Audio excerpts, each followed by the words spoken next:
May system yan para sinasabi na nandito kami for the priority ng rescue kasi kung hindi, dinudumog yung rescue. Like si sir, hinihila yan, magiging parang ano yan, aga mo lang ang dating pagdating sa rescue. Lahat, unahin mo ako. Pagdating sa rescue kasi may priority.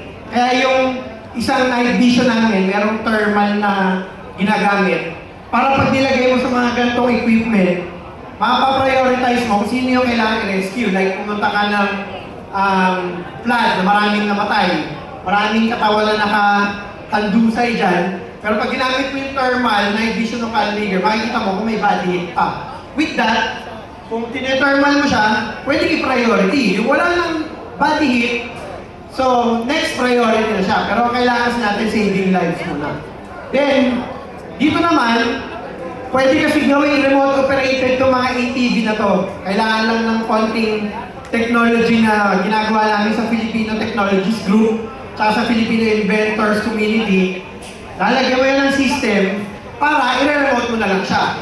Ngayon, pag na-remote mo na siya, yung weapon system, i-remote mo na rin, mag-travel yan kahit saan, hindi mo magiging problema yung mga criminal-minded na nagte-take advantage ng disaster. Kasi ang problema natin sa disaster, imbis na tumulong yung iba, tinetake advantage nila yun para gawin yung krimen. Ang gusto nila gawin, magnanakaw, kukunin yung supply, kukunin yung gamot, kukunin yung pagkain, gagalawin yung vehicle mo.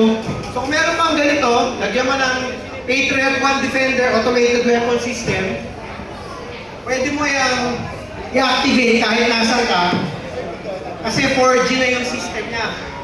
And yung bago ngayon, yung Tesla, pwede mo i-connect yung weapon system sa Tesla.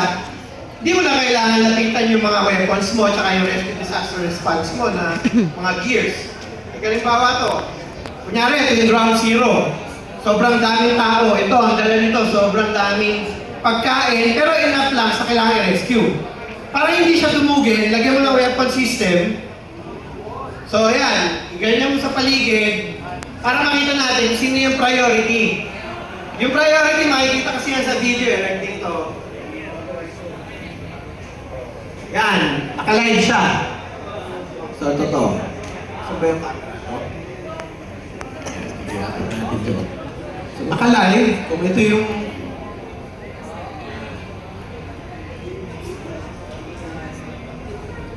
yan, minsan may delay lang na 1 or 2 seconds, pero makikita mo pa rin.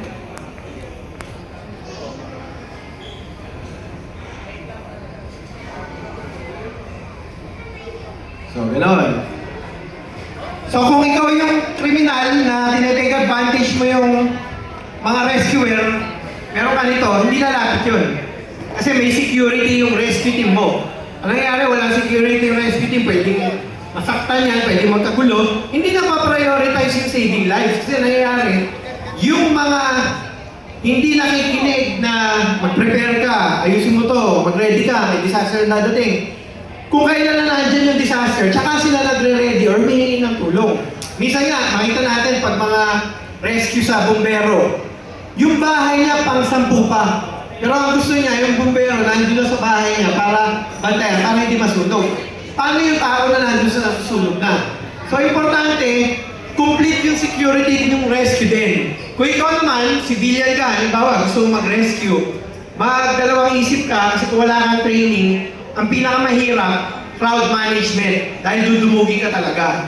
So dito, kung complete yung system mo, may radio com ka, may night vision ka, weapon system, online, water filtration, yung ATV, titignan nyo yung specs din ng yung transportation nyo dahil, diba, kompleto na yung gears mo.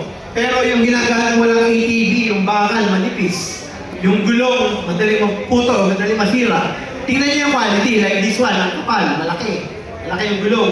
So kahit sa terrain, pwede yan makarating. Pwede yan. Meron siyang parang bulbar dito, protection yan para yung loob ng makina dyan sa loob niyan. Hindi tamaan. Tsaka mataas yung clearance niya.